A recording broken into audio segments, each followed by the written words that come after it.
Comprei uma peça inox e ela enferrujou. Será que ela é falsa?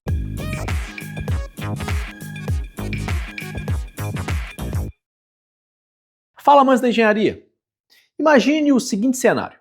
Você comprou uma peça de inox e ela começou a enferrujar. Aí você se pergunta, será que te venderam algo falso? Afinal, inox não enferruja, certo? Essa é uma frustração comum e a resposta pode ser tanto sim quanto depende. Hoje, vamos separar mito de realidade, explicar por que alguns inox enferrujam, como identificar materiais que se passam por um inox 304 sem ser, e o que fazer para não levar gato por lebre. Mas afinal, o que é aço inox e por que ele não deveria enferrujar? O inox é um aço com cromo suficiente, com no mínimo 10,5% de cromo, para formar uma película passiva muito fina e aderente de óxido de cromo na superfície. Essa camada funciona como um escudo autosselante.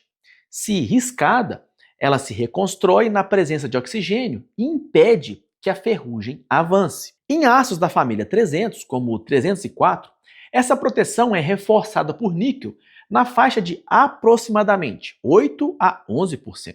Mas espera aí, se o inox se protege sozinho, por que às vezes aparece ferrugem? Nem toda oxidação em inox significa que o aço é ruim ou falso. Pode haver contaminação superficial por partículas de aço carbono, por exemplo, de uma escova de aço ou pó metálico do corte.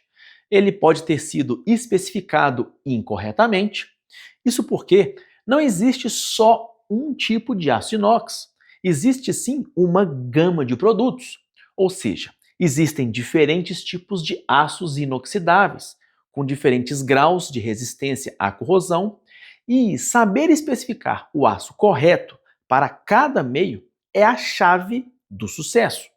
Uma especificação incorreta pode gerar grandes problemas. Agora, existe um cenário em que a chance de corrosão sobe muito, quando o material que te venderam como 304, na verdade é um aço da série 200, o famoso falso 304. E o que é o falso 304 e por que ele é um problema? Nos últimos anos, tem circulado no Brasil aços da família 200 ou 2XX, sendo anunciados como série 300 ou tipo 304.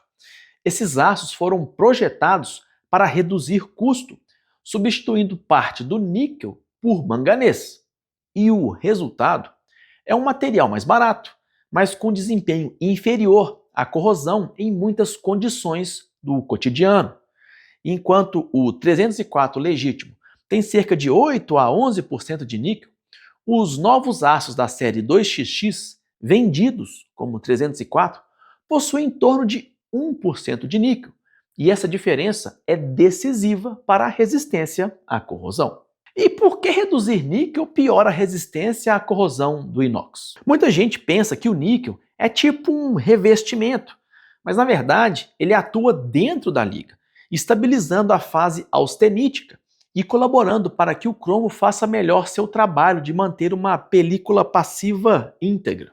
E quando esse níquel cai demais e ele é compensado por manganês, o material até pode manter a austenita, mas a resistência à corrosão, especialmente em soluções com cloretos, como em cozinhas, aplicações no litoral e em áreas de lavagem, tendem a cair. Em ensaios na prática, os aços 2XX costumam apresentar uma maior suscetibilidade a pits e à corrosão sob tensão em ambientes que o 304 enfrenta com maior tranquilidade. Em termos simples, menos níquel geralmente significa mais risco de manchas e pits, onde você não queria ver ferrugem. E o cromo?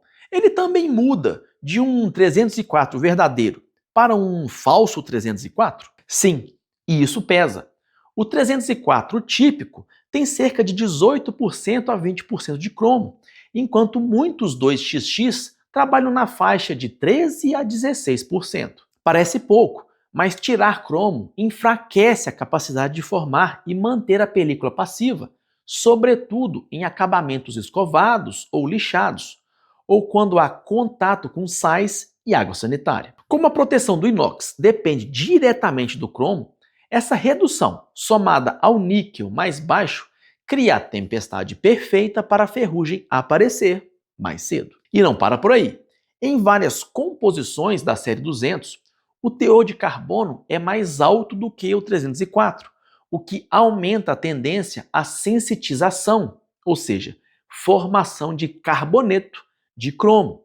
E isso abre caminho para a corrosão intergranular. Além disso, inclusões sulfetadas associadas ao enxofre são ponto de iniciação preferenciais para pits. Mas então, como se proteger ao comprar e não levar gato por lebre? A primeira defesa é a nomenclatura clara.